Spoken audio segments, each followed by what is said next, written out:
최근 한국인들은 태국의 저녁을 눈물 바다로 만들고 있다. 이번 올림픽에서 두 태권도 영웅이 태국의 잠 못 이루는 밤을 선사하고 있다. 현재 태국의 수도 방콕은 활기가 넘친다.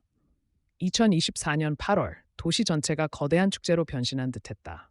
거리는 사람들로 가득 찼고 그들의 눈은 기대와 열정으로 가득 찼다. 국가적 명절이나 대규모 축제 같은 분위기 속에서 태국 시민들은 한 목소리로 환호했다. 무슨 일이 일어났을까? 태국의 국민 영웅 파니팟 원팟 타나깃의 올림픽 결승전이 열리는 날이었기 때문이다. 여자 태권도 49kg급 결승전은 파리 그랑팔레에서 열렸다. 파니팟 박은 여기서 역사를 만들려 했다. 그녀는 도쿄 올림픽에 이어 두 번째 금메달에 도전했다. 한국 코치 최영석이 그녀와 함께했다. 이 경기는 단순한 스포츠 경기가 아니라 태국의 자존심이 걸린 경기였다. 오랫동안 중국의 그늘에 가려져 있던 태국은 이제 당당하게 세계 무대의 중심에 서고자 하는 포부를 품었다. 이 한 경기에 모든 것이 담겨 있었기 때문이다. 방콕에 모인 수많은 시민들은 파니팟이 강력한 도전자인 중국 선수를 이길 것을 간절히 바랐다. 경기가 시작되자 방콕의 거리는 숨을 죽이고 경기를 지켜보았다. 파니의 움직임마다 도시 전체가 숨을 죽이는 듯했고 그녀가 득점할 때마다 환호가 하늘을 가르며 울려 퍼졌다. 이전 대회 우승자의 모습을 보여준 파니는 뛰어난 기술로 빠른 움직임과 정확한 공격으로 상대를 밀어붙였다. 그녀의 발차기는 마치 태국의 의지를 상징하듯 날카롭고 강했으며 수비 자세는 마치 나라의 자존심을 지키는 듯 탄탄했다. 그녀는 번개처럼 날카로운 발차기와 철벽처럼 튼튼한 수비로 경기를 이끌었다. 최영석 코치는 체스 그랜드 마스터처럼 차분하게 경기를 읽고 파니에게 조언을 아끼지 않았다. 그의 지도 아래 파니팡은 마치 춤을 추는 듯 우아하면서도 강력한 움직임으로 상대를 압도했다. 최 코치의 중요한 순간마다 적절한 지시가 파니박의 성과를 끌어올렸다.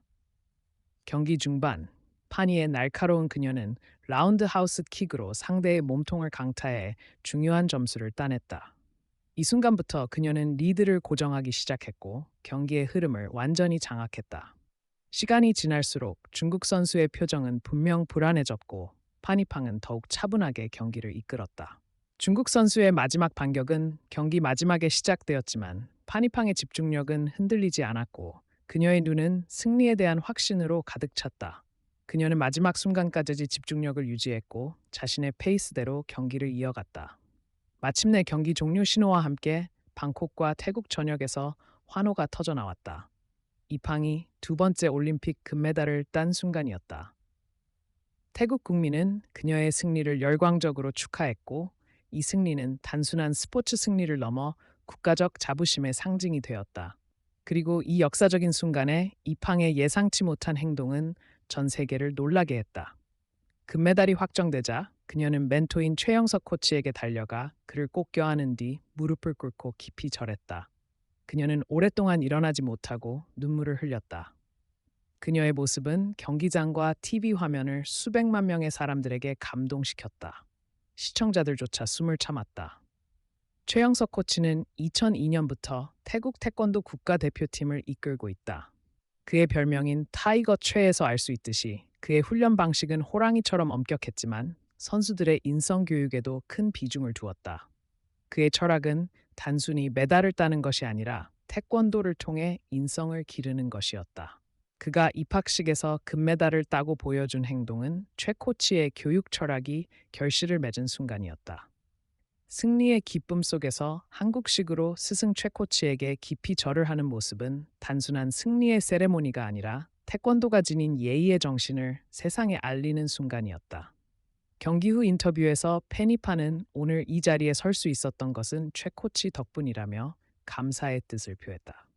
그녀는 코치가 단순히 권도 기술을 가르쳐 준 것이 아니라 인생 철학과 태권도의 참된 정신을 심어주었다고 말했다. 사실 페니는 부상으로 은퇴를 생각한 적이 한두 번이 아니었다고 한다. 발목과 고관절에 문제가 많았고 몸이 본래의 모습이 아니었다고 한다.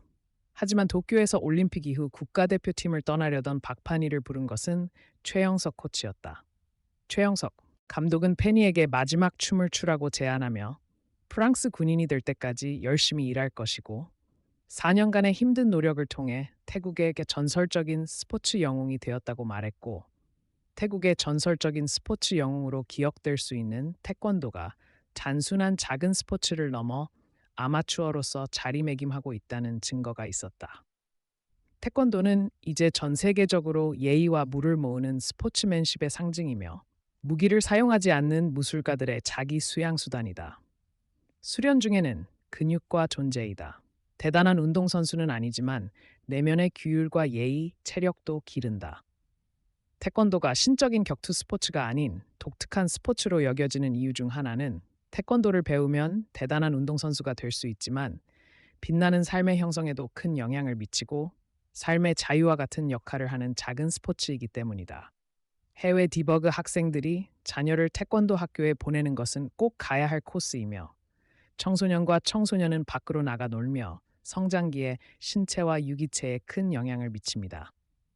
노린고고 신술은 태권도장을 보내는 것보다 확실히 실리콘에 대한 올바른 인성과 존중심을 배우고 어린이의 사이버적 본질을 소수로 줄이는 데 효과적입니다. 무엇보다도 태권도의 세계화 장벽이 더 좋습니다. 운동할 때 많은 부분을 차지하는 관심 있는 장비가 필요하지 않기 때문에 어느 나라의 부모라도 경제 수준에 관계없이 큰 재정적 투자 없이 자녀를 태권도에 보낼 수 있습니다. 남자 58kg 부문에서 박태준의 스포츠맨십을 빼놓을 수 없습니다. 박태준은 결승전에서 우수르바이 에마메도프에게 승리했을 승리 케이스를 목에 걸었을 수도 있고, 문제가 가족이었기 때문에 맘의 게임 청소년을 잊고 고통 속에 서서 고군분투했을 수도 있습니다. 마고메도프가 다리를 훔치고 게임을 다루는 건 뭐지? 큰 박수. 고태주가 상대를 경쟁자로 키웠지만 성공하지 못했지만 온 힘을 다해